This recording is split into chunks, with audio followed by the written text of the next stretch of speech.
Last month, I made a video going over a select number of instances in which goaltenders were thrown under the bus by their coaches. And since you all seem to enjoy it, I decided to do a part 2. In case this is your first time consuming this mini-series, as I previously alluded to, we'll be going into detail in the video about 4 more times that a goalie was screwed over by his bench boss. And with that, here are 4 more NHL goalies that were screwed over by their coaches.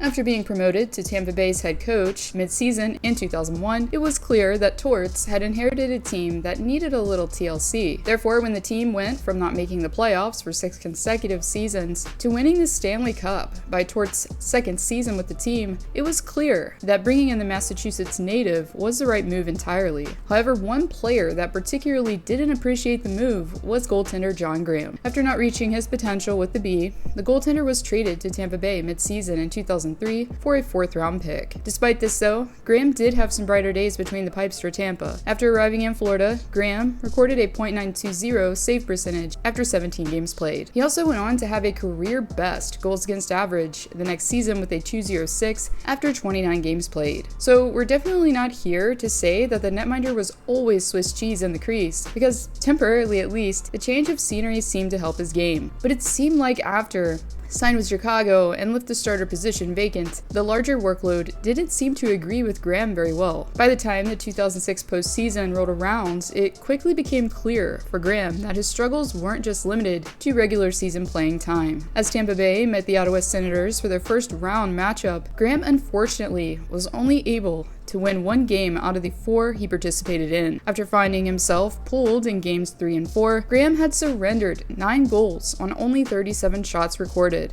By the time the Lightning lost in 5 games to the Senators, the goaltender was most likely not in the best headspace in the handshake line. Because not only had he struggled to find his game and underperformed, but after the Game 4 proceedings, his coach made sure he knew he had failed. During a post-game interview, Tortorella seemed disgusted with his netminder's play and said, quote, 3 goals on 4 shots? I'm getting tired of the 25% rule. It's deflating. A save would be nice, he says.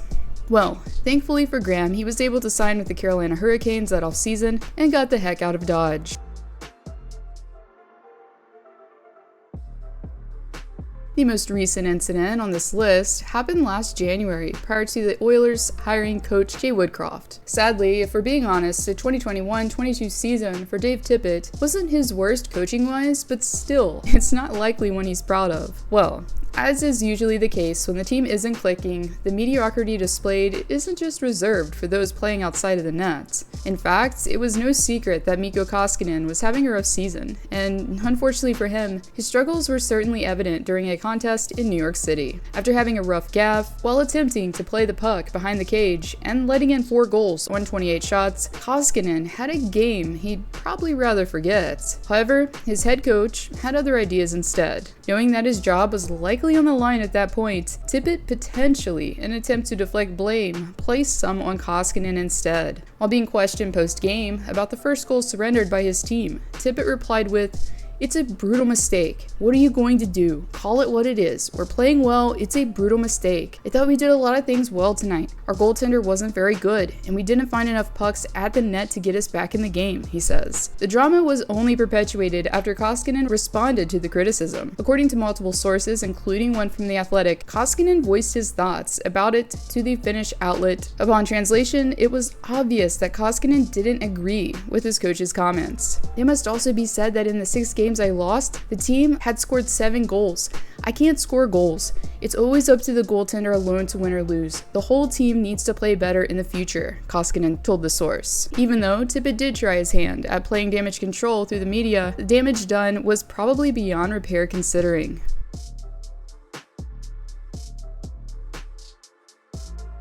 Now, the last time we spoke about Peter DEBOER and his goalie bashing, we were diving into the Robin Lehner chapter. Meaning that, last season, Lehner had fallen from grace in the coach's mind and was scrutinized even though he was injured. But this time, the main protagonist here is former Knights netminder Marc-Andre Fleury. After having a Vezina-worthy season with Vegas, Fleury helped the team reach the Western Conference Finals. As strange as it was, seeing Montreal somehow being the opponent for the series, what was even stranger was how DEBOER managed managed his goalies. Now, what we can say is that this play here by Fleury in Game 3 was the turning point in the series. Up to that point, it was tied 1-1, and after for Vegas anyways, it mostly went downhill from there. Similarly to Mike Smith, more recently, what was supposed to be a helpful play backfired in the worst way possible. And, as he tends to do, DEBOER decided to speak his mind when questioned about his goalie's mistake post-game. When speaking on Fleury's misplay, DEBOER said, "Those types of events are tough to recover from. I didn't think we were poor in overtime, but there's no doubt that carried over," he says. Well, afterwards, it seemed like DEBOER had a classic case of indecision. Since he decided to sit Fleury for Game 4, Leonard surprisingly did well, going in cold, and got the W. So, just to get things up to speed, Fleury made a mistake, DEBOER ripped him through the media, decided to sit him for Game 4, and then puts him in for Game 5 after Leonard gets a W. I know, I wish I was making this up. So, with his confidence probably shattered at that point, as you would expect, Fleury didn't play particularly well. And what does DEBOER do? Oh, you guessed it, turns to Leonard yet again for Game 6. This time, however, he wasn't able to keep the team in the series, and the Golden Knights lost to Montreal thereafter. While it's really hard to know for sure, in retrospect, it's hard not to speculate and wonder if DEBOER was part of the reason as to why Fleury was traded around a month later.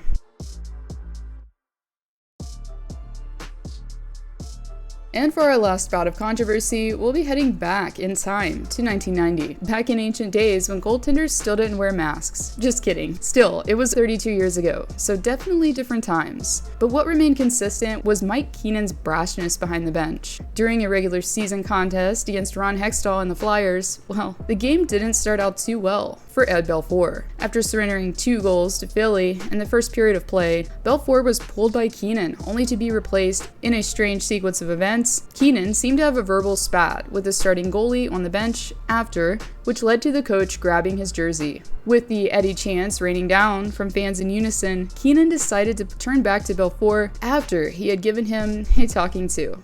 For Belfour, the rest of the game could be considered a nightmare, as the Flyers scored 3 more goals before the game's end. However, things didn't get any better for him following the loss at home. According to an article we'll be referring to from the Chicago Tribune, Keenan proceeded to blame Belfour for the questionable altercation. While giving some context and reasoning in his mind as to why he grabbed the goalie's jersey, Keenan went on to deflect by saying, quote, "Eddie didn't hear a thing I said. He was too mad," end quote.